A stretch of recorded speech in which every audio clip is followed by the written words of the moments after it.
Kabupaten Banyuasin sebagai lumbung pangan penghasil beras terbesar di Sumatera Selatan dan termasuk dalam 4 besar secara nasional.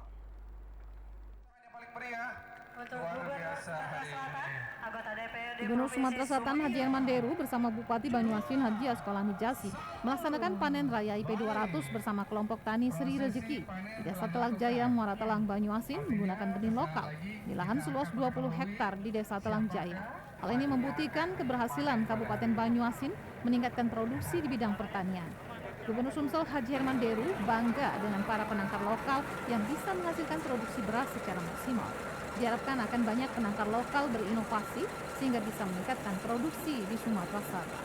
Dengan semangat USD Sumatera Selatan ini sudah ada 3 yang kita taruh penangkar-penangkar mandiri. Jadi kita tidak tergantungan lagi dengan BUMN yang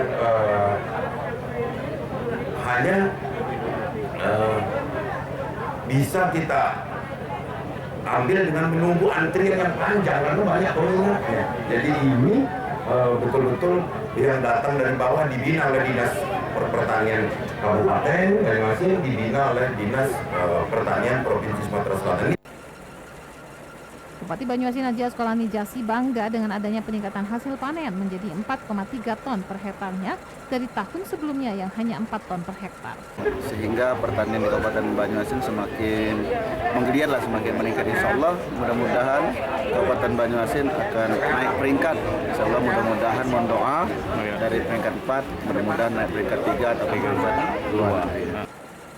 Bupati juga berharap dengan meningkatnya produksi padi ini akan menaikkan peringkat produksi padi secara nasional.